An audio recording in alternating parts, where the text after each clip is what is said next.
Hello guys, तो welcome my YouTube channel Lavyansh tech angle Gyan में आप सभी का स्वागत है। तो आप सभी को आज थंबनेल में आपने देख ही लिया होगा कि UPI application new guidelines of 2025 NPCI ने एक नया गाइडलाइंस जारी कर दिया है, जिसमें कि आप सभी लोग यूपीआई एप्लीकेशन का कैसे कैसे इस्तेमाल कर सकते हैं।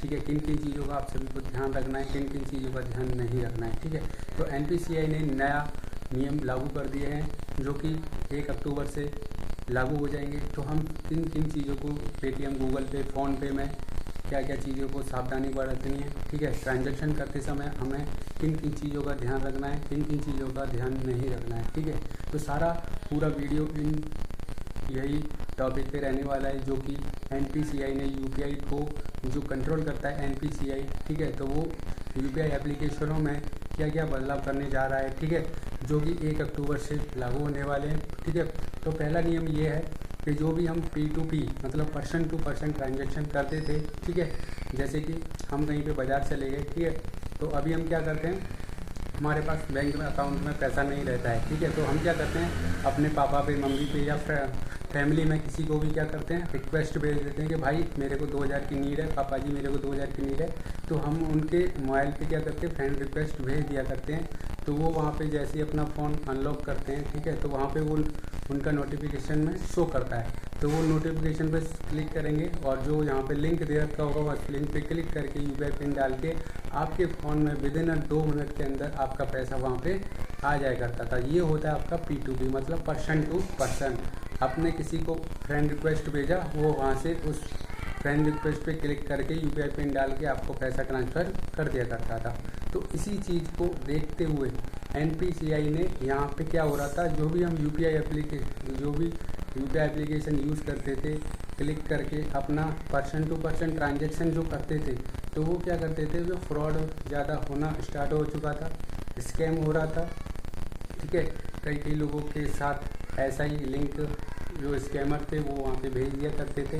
तो वो अनजान लोग क्या करते थे, उस पर क्लिक करने के बाद कैशबैक के चक्कर में या किसी को फ्रेंड रिक्वेस्ट किसी ने स्कैमर ने भेज दिया, तो वो वहाँ पे क्या करते थे, अपना ट्रांजैक्शन पिन डाल के अपना क्या करते थे, ट्रांजैक्शन कर दिया करते थे फ्रॉड के अकाउंट में। जो स्कैमर लोग थे यही चीज़ को यूज़ करके बहुत सारे पैसे कमा रहे थे। ठीक है, तो स्कैमर को इन चीज़ों को मद्देनजर रखते हुए, स्कैमर फ्रॉड लोगों को मद्देनजर रखते हुए एनपीसीआई ने ये गाइडलाइन जारी किया है, जो कि हम P2P ट्रांजैक्शन करते हैं वो यहाँ पे आप 1 अक्टूबर के बाद नहीं कर पाएंगे। ठीक है, तो यहाँ पे P2P ट्रांजैक्शन तो बंद हो ही रहा है, साथ ही साथ आपको गूगल पे, फ़ोनपे, पेटीएम, ये यहाँ पे सारी एप्लीकेशन जो भी अनऑथराइज जो नियम के अनुसार एनपीसीआई के नियम के अनुसार जो वर्क नहीं करती हैं, वो क्या है, अब यहाँ पे वर्क जो यूपीआई एप्लीकेशन अब अच्छे से वर्क नहीं करेंगी उनको साइड में हटा दिया जाएगा। जो ही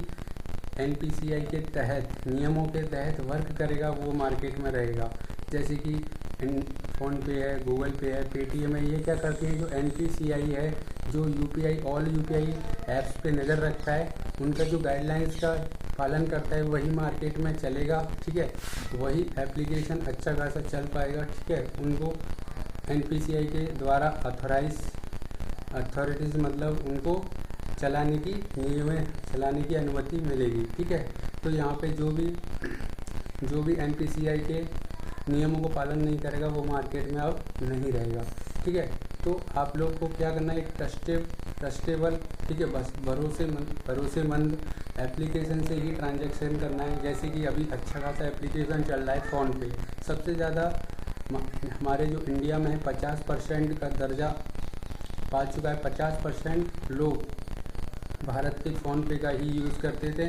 ठीक है, 4 से 5 साल पहले की बात है कि पेटीएम का सबसे ज़्यादा यूज़ करते थे। तो अभी क्या, पेटीएम का जो 1-2 साल पहले जो केस चल रहा था, पेटीएम पेमेंट बैंक का जो इशू आ गया था, उसकी वजह से जो पेटीएम का जो भी समस्या आ गई थी, उसकी वजह से पेटीएम थोड़ा डाउन हो गया है और फ़ोन पे अच्छा खासा परफॉर्मेंस करने लगा है। ठीक है, तो यहाँ पे क्या है, आप लोग अच्छा यूपीआई एप्लीकेशन यूज़ करिए। ठीक है, उसके बाद दूसरा जो हमारा जो पेमेंट और जो नया गाइडलाइंस रूल आया है, तो एक ऑप्शन आता है कि वहाँ पे ऑटो डेबिट का, ठीक है। अपना जो पैसा है वो P2P ट्रांजैक्शन से भी कट जाता है, ठीक है। और जो ऑटो डेबिट अपने आप कट जाया करता था अपनी बैंक से, वो अब नहीं कटेगा, क्योंकि इसी चीज़ की वजह से तो प्रॉब्लम आ रहा है। तो इस चीज़ को ही NPCI चेंज करना चाहता है 1 अक्टूबर से।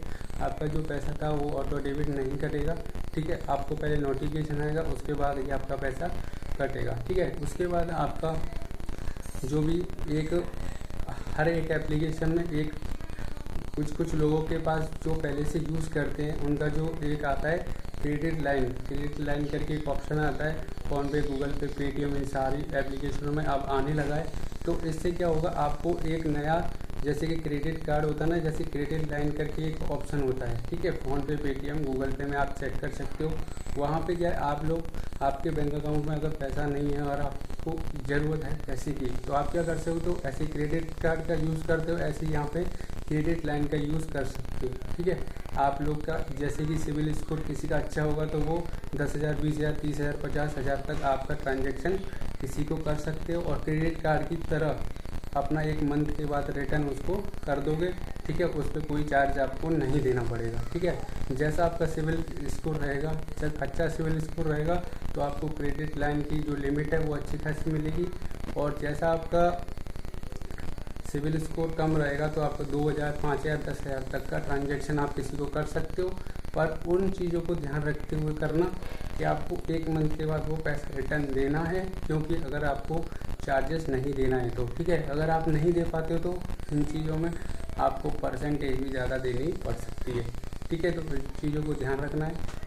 तो यही सारे नियम लागू किए गए हैं, ठीक है। तो इन चीज़ों को ध्यान रखते हुए आपको क्या करना है, पेटीएम को, फ़ोनपे को, गूगल पे को